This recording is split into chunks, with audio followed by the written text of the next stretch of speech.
How to download GTA San Andreas on PC or laptop. Hi everyone, welcome to the channel. This is Rose and without further ado, let's dive right into the video. Launch any browser on your device. Click on search bar at top of the screen and type in GTA San Andreas Official. Press enter on your keyboard. You will land on this result page where you will see a lot of links. Simply click on the first link of Rockstar Games and then you will land on this interface. After that, click on Buy Now button at top right corner of the screen. And now click on Buy Now.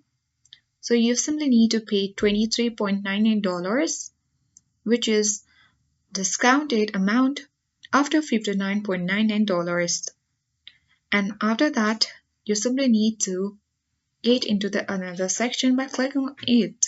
And here you simply need to enter your sign-in credentials. You can even sign in using your Xbox and other applications. Once done, you will be successfully able to download and play GTA San Andreas on PC or laptop. I hope this guide worked. If you are new to our channel, hit the like button and subscribe.